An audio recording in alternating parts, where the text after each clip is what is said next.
What's going on, family? So I asked my dear sister, Zawadi Tẹniọlá, if she would agree to be interviewed, and just share a little bit about her spiritual journey in the hopes that her story can be inspiring to anyone who's on a similar path or who can see some parallels. So I will let her introduce herself. So, tell me who you are, what you're into, spiritual beliefs, practice, you know. Okay, hi y'all. I'm Zawadi. I go by Tẹniọlá. Also Ifáwùnmí, also eshu. Those are my names from initiations. I am a priest of Eshu as well as Ifa. I've been initiated for about 5 years. I initiated in Abeokuta. That's the lineage that I come from back in Nigeria. It's been great. It's been awesome. It's influenced a lot in my life. I'm currently in the middle of transitioning, and just by all of the information that I've gathered and over the years, it's good because it allows Ifa and the word to just direct my path. So that's where I am right now. I work in business. I work in purchasing, and I also dance. I've been training for probably about 10 years now in traditional West African dance. So that's something I love to do. I teach dance classes here in the city. I'm in Detroit right now. So I teach classes at community levels. I also teach children's classes.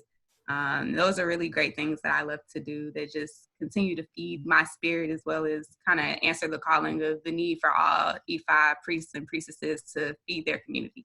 It's a little bit about me. Fire, fire, fire. Okay, yeah, this is my sister, y'all. So let's get into it. So, you talked a lot about where you are now, So, like, what was growing up like? Did you grow up in a really spiritual or religious household? Like, how did you come up? What was your family? Yeah. My household or my upbringing was pretty untraditional. I think if you compare it to most people in the world, and definitely probably most like African Americans in my city. I'm from the West End of Atlanta, where I grew up at the Shrine of the Black Madonna, Pan African Orthodox Christian Church, and Atlanta is Shrine 9. And the numbers are a little different, so it's not literally like the ninth shrine. There are like 15 out there, but it's like the second that was established as a still standing shrine right now. I don't know how to describe it, but it's Shrine 9. There are 4 in the United States. There's Detroit, Atlanta, Houston, and then we also have a shrine in South Carolina. There are also 2 shrines in Liberia, and those are some of the newest shrines that came up. So it's just the span of it, I guess I would say. And that was my upbringing. And what was so interesting about that was that the Shrine of the Black Madonna really took the concept of it taking a village to raise a child to heart. That's like the proverb that just sums up my whole entire childhood upbringing, because the shrine from Detroit to Atlanta to Houston, there's a shrine house, of course, where people go to worship and praise. And then there's the backbone of the shrine, which was the membership, who basically did everything that it took to keep the shrine and the nation upheld, if you would say. So the whole aim of the shrine was to build a Black nation that was independent, a nation that was very secure and very well taught in who we were as Black people, as derivatives of African people. So just the concept of African theology, African spirituality, African history, and African culture were always a part of my life. And they had this institute called Mtoto House. That's how we pronounced it, Yeah. Mtoto House. And so we had Mtoto House, and it was a nursery, but it was 24/7. It was 24/7. So my mom was a missionary worker, so she was out on the roads collecting money and getting donations for the church, like Monday through Friday. And so during that time, I stayed with whoever the house mother was at the time. They would switch every so often, but we typically had like a main house mother. My house mother that I remember most was Fundiola Baya. And we all remember her. She was probably like a lot of people's main house mother. She was just a rock, And so she was the person who I remember disciplining us, the person who I remember loving on us, the person I remember taking us here, taking us there. Of course, like there's also a few other women that did it as well, from Diana, Sister Sophia. There's a lot of people that were involved, but just to say, like, I was raised in a space where I shared a room with 3 other kids, in a house with about 7 other kids, and we just did everything together, waking up in the morning devotionals, eating together, sleeping together, playing together. We did it all together, worshiping, all of that. So I'm sorry, I can't hear you. This is a church environment, but it has all of these like very African rooted principles. Yeah. Yeah. So it's a church, Christian church Mhm. environment. And I think that's one of the beauties that the founder, Jeremiah Abebe Ajiman, envisioned in his mind. You know, Black people are very, very closely tied to religion. And at this point in time, religion is the Christian church. It's Jesus.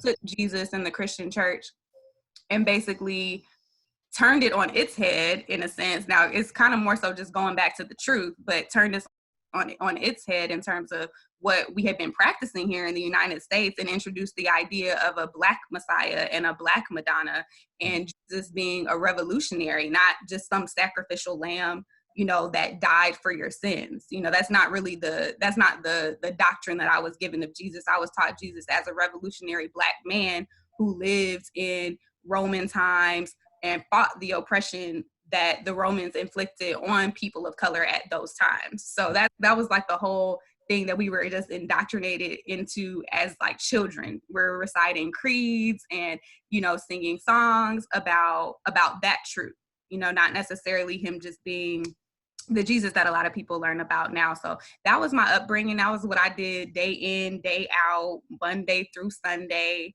That was it for a solid 5 years of my life, and then a little bit after that. So that's like the base, that's the foundation. Man, that's heavy. That was a lot. No. That's very helpful information. I mean, like I always knew that you grew up in kind of a Christian background, but I didn't know how like African rooted it was culturally, you know, and then some of the principles in terms of how people live. So my next question would be, in the beginning, you talked about how you moved all the way to Ifa. You know, you went to Nigeria to get initiated, you know, and now that you explain a little bit more about your upbringing, I can see the parallels, but it's still, you know, a major ideological and cultural leap, you know. So like if you just talk about like what led you, if it's not one event, you know, what series of events kind of led you to make that leap? Yeah.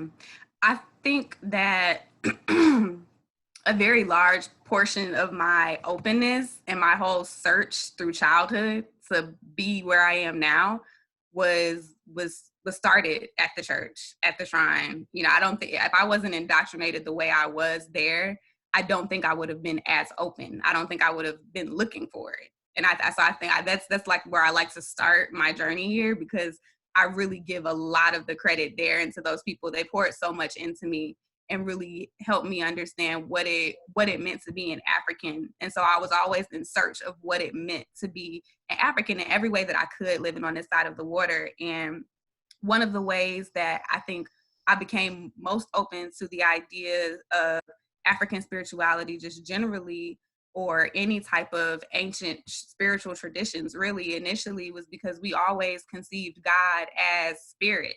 God wasn't conceived as this being up in the sky that's making decisions and telling you. It wasn't like that. God was literally cosmic energy and creative intelligence.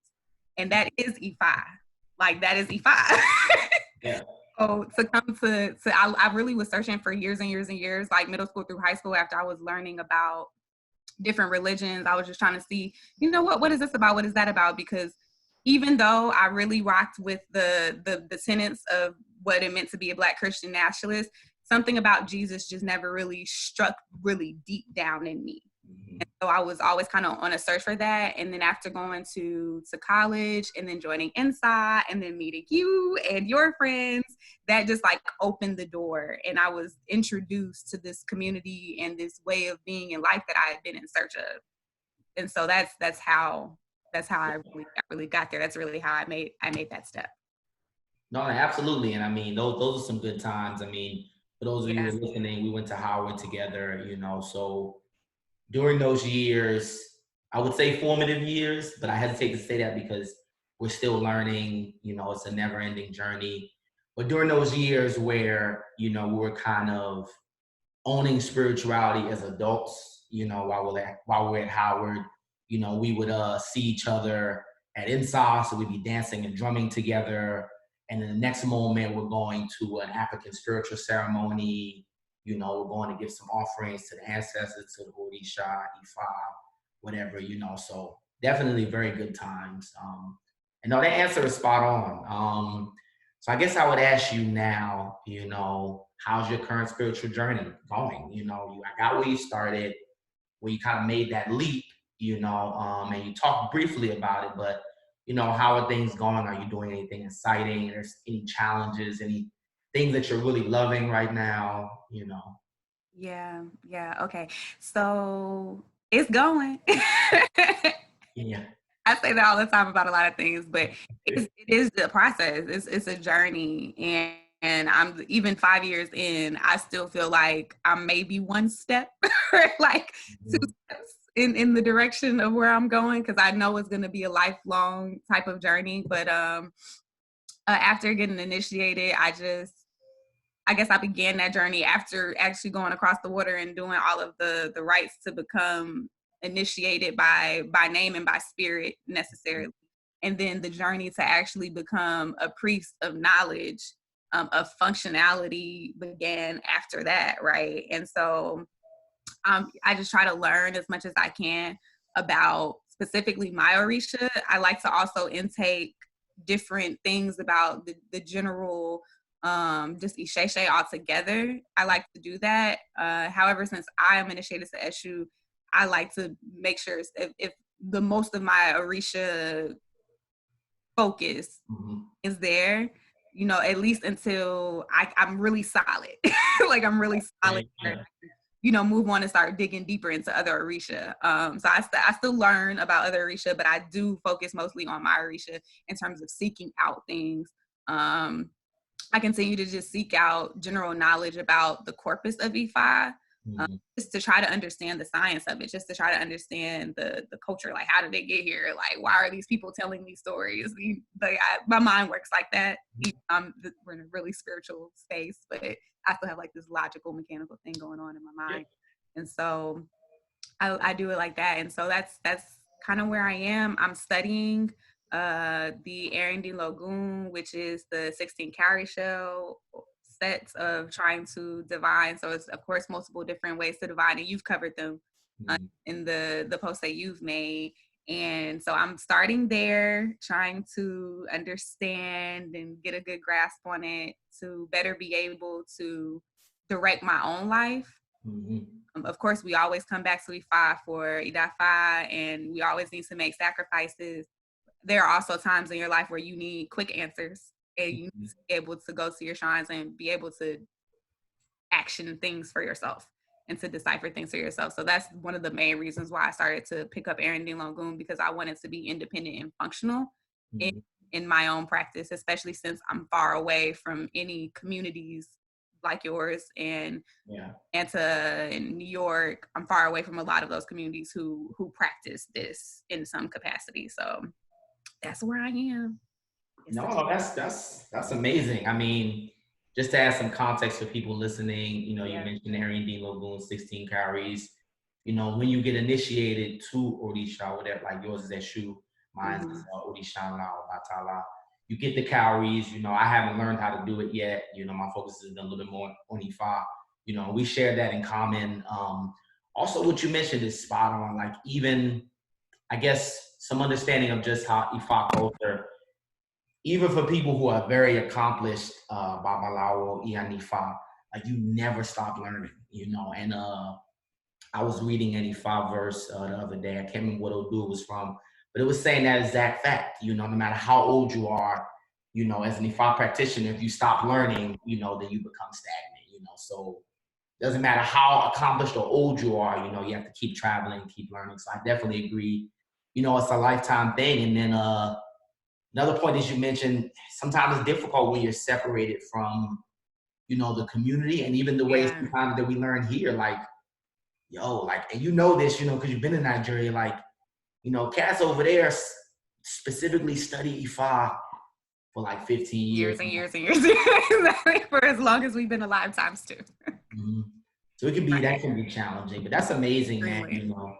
And then the language barrier too. We talked about that. Those are some of the things that we've talked about. We've tried to start, getting our digs in. We both taking classes and stuff because that's super important too. And that's another barrier to everything in the tradition because a lot of it is language. All of the verses, the knowledge, the instruction, it starts in Yoruba. And if you're trying to translate Yoruba into English, you're going to miss a lot. So then it also goes into being over here and not being over there to learn the language and to understand the context. Those are some of the other things. It's just really, it's difficult, especially with the way that the world, I think, orders our steps as humans here. It's like you're supposed to do this and you're supposed to do that, and then this should take this long. And then, it's just so very linear, the way that our lives are supposed to be or how they're expressed to us through different outlets. And it makes it really difficult sometimes to try to make those decisions because they seem like sacrifices to Nigeria for years. So that's what it would take, you going over for years to understand the culture, to understand the context. So when you're trying to learn Yoruba, you have a context. You don't have to necessarily always try to translate it to English where you're going to lose a lot of stuff. When you're reading the Odu, a lot of that, it's not really, you lose something when you try to understand it with an English tongue and an English thought. It's something missing in that culture. So it's difficult. That's another part of the journey that's been hard.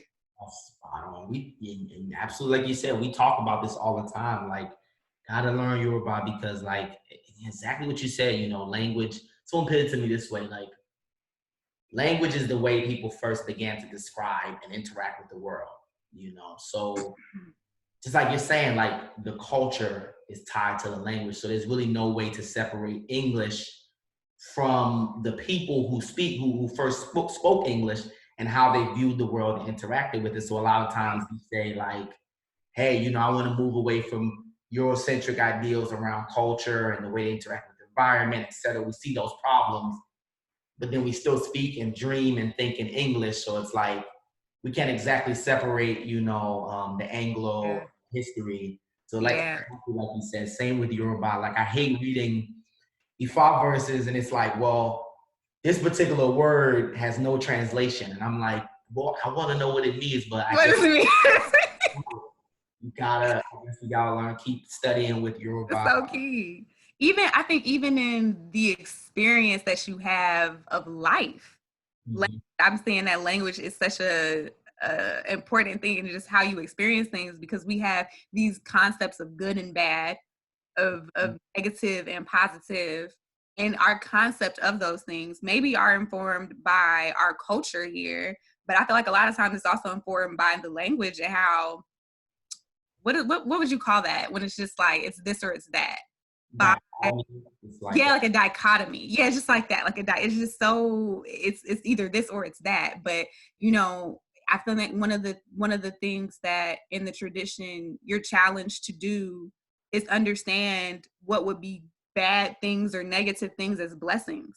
And that's like some of the toughest things to do in life, because you're like, dang, I really wanted that job. Yeah. Dang, I was really feeling that dude. I really needed that money. But you didn't get it. And maybe it caused some negative feelings or some like negative occurrences in your life. And I think that's a part of the journey for me also that I struggle with. That's really at the forefront of my focus these days is faith and just in the tradition and understanding that all things are working for a good. Which may not be your best good in your mind. Yeah, ooh, that's for the better good, right? It's such a difficult thing to understand. What you just said is literally that's my life right now. That's literally one of the most difficult aspects. And I make anybody who follows me know I make a lot of memes. I make a lot of memes about that particular thing. Like, and they're dope. like when you want to do something, and then your ancestors, your whatever's like, nope, that ain't for you, you know. And it's you oh yeah. It forces you to kind of walk a specific path, you know, Right. and you just kind of get used to it, you know. So that's spot on, you know. I don't want to take too much of your time. I have one more question for you. You know, I guess it's not a problem at all. Mm-hmm. Thank you. A good place to close out, I guess.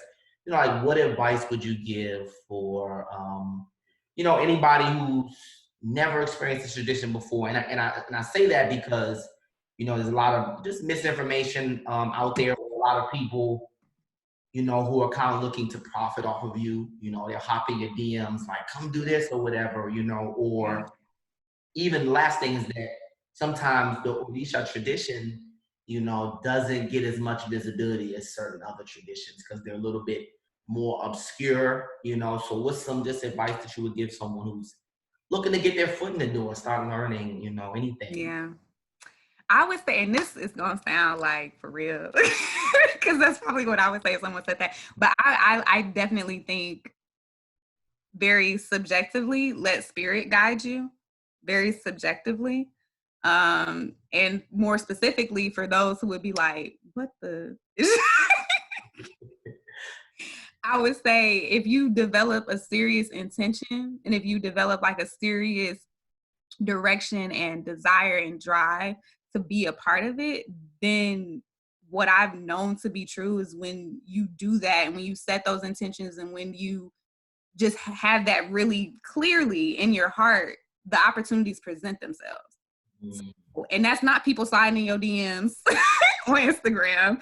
That's not the people advertising their services on Facebook or any type of other social media outlets. And I'm not throwing any shade over there at all. But what I know to be true is typically the people who are advertising, like as if it is a business or some type of large marketing campaign, it to a degree that moves against the way that the culture works. And so I'm not saying that those people don't have a firm basis of knowledge, that those people can't help you in some way.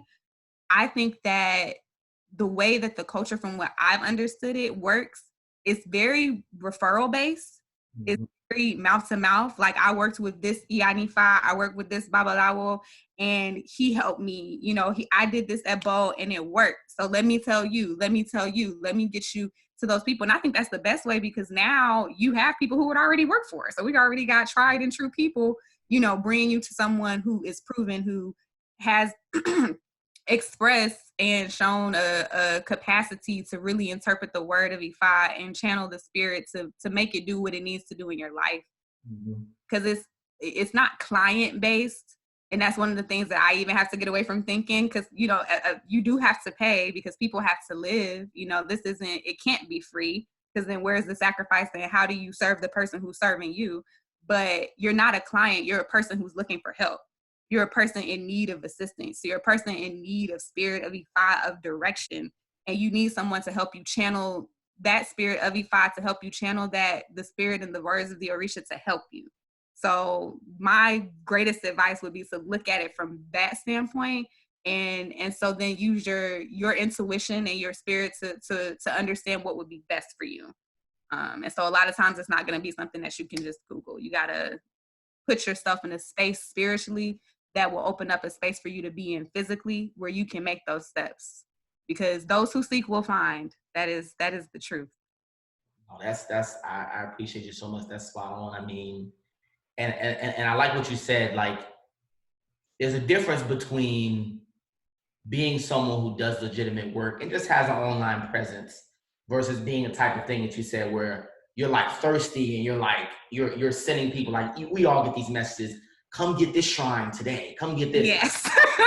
It don't work like that. Not gonna be like that, you know. And as you know, in Nigeria, the communities are interconnected. So if you go to get work done from somebody knows somebody's Oluwo who taught them, and everything's interconnected. And so I agree 100%. And I also agree with what you said about like getting close to yourself. Like for me, one of the most important things is like just trusting my own voice, getting close to my ancestors first. So that way, like you said, when I come in contact with people, I'm able to be like, this feels right with my spirit. So look, I appreciate you immensely, immensely, immensely.